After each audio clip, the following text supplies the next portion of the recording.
Welcome to Newsclick. The last couple of years have seen a number of instances in the international arena which have focused on the issue of gender determination in sports. The latest case is that of the Indian sprinter Dyuti Chand. Chand, who is a national champion sprinter and medalist at the Asian Games, was recently told that she has to undergo surgery and hormonal therapy in order to keep competing as a woman. We've seen several cases in the past too, which have usually been handled pretty badly by our authorities. The Pinky Pramanik and Shanti Soundarajan case come to mind. To discuss this issue, we have with us Dr. Satyajit Rath from the National Institute of Immunology. Thanks for joining us today, Satyajit. Now, what determines the sex of a person? I always thought that if you didn't have a Y chromosome, that was it. You were doomed to be a woman. Whoa! Doomed, deemed, whatever. At one level, that's perfectly true. That if you have two X chromosomes in the human species, you're female. If you have one X and one Y chromosome, you're male. This is not necessarily true of all species, remember. But within the limited context we are talking about, that's certainly true. The difficulty is there are always exceptions. So there are individuals with only one X chromosome. There are individuals with three X chromosomes. There are individuals with other combinations which make it very awkward to determine what the sex of this individual is. This is particularly so because in many of these situations, and indeed in a few other situations without alterations in chromosomal numbers for a variety of other reasons, the so-called sexual characteristics don't necessarily match. What do you do at that point? Now, you could always turn around and say, as you did, that anybody who has a Y chromosome is male. Anybody who doesn't have a Y chromosome is female. The biological basis of this, unfortunately, even though it gets highlighted, isn't really the question at stake. The question at stake is, why is it rational to have men compete separately from women? Yeah. And the biology of why men compete separately from women is related to, but not identical to, the issue of whether there is a Y chromosome or there is not a Y chromosome. You have a situation in which the physical characteristics, the so-called body stature, the so-called skeletal and muscular organization, the so-called distinctions that are sex-based distinctions. These distinctions mean that if men and women compete together, men are likely to win a disproportionately high proportion of times. Is it therefore reasonable for us to have men and women competing? That's a socio-political question. My answer would be yes, but that's still a socio-political question, not a biological one. But if they are to compete separately, then we need some sort of biological determination of who's a man and who's a woman that relates much more directly to these differences in strength and stature and musculature and so on and so forth. And that, I gather, is the basis for the sports bodies determining that testosterone levels will be treated as one, if not the major distinction between men and women.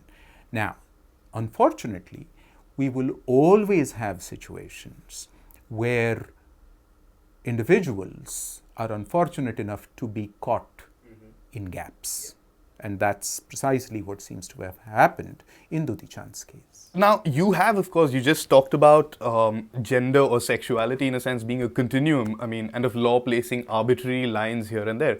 So in this instance, are there rational reasons to place these particular lines at, for instance, saying you are considered female if you have less than 10 nanomoles of testosterone in your blood? So how is that determination actually made? It's as given, as you point out, that these are arbitrary lines because they convert what is a continuum into a yes-no situation. It's always going to be at some point unfair to somebody. Given that, as far as I can tell, it's not an unreasonable line because it includes as large a proportion of variation-based diversity as it is possible to include. This follows on from something you were speaking about earlier. Then are we actually categorizing people wrongly when it comes to sports? Instead of saying male and female, should we actually have testosterone 1 category, which has where the participants have testosterone levels up to a certain amount? Then you have testosterone 2 category where they have testosterone up to a particular amount, since that seems to be the determining factor. There are socio-political reasons for creating categories, not so much the biological reasons alone. The biological reasons are, in my eyes, surrogates for socio-political reasons. So I'll give you an example. What you are proposing is actually exactly what is done in boxing. You have featherweights, bantamweights, welterweights, heavyweights, super heavyweights. All of these are X many kilos to Y many kilos, Y many kilos to Z many kilos of weight. Is that reasonable? Should it be between 50 kilos and 60 kilos? Why not between 48 and 50? No, so These again, are you could arbitrary argue the arbitrary determinations. lines. On the other hand, a gender-based distinction is not quite as unmeaningfully arbitrary as that, I would argue, because it is not simply a matter of biological distinctions that make the sport competitive and interesting. It adds to itself the socio-political context of patriarchy, of gender-based underprivileging, and of gender-based traditions of injustice.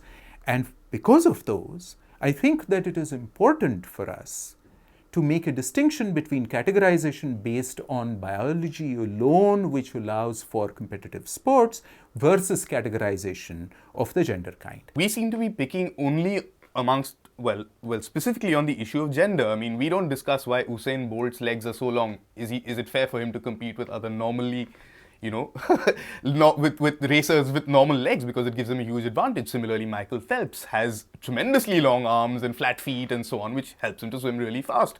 We don't talk about these. Again, you've mentioned why the system of patriarchy, which ensures that that gender is brought to the forefront of it. But how can this actually be changed in something which is considered fairly neutral, like sports? I mean, it's something every country in the world takes part in. So ideally, or one would like to think of it as being above these sort of issues. Obviously, it isn't.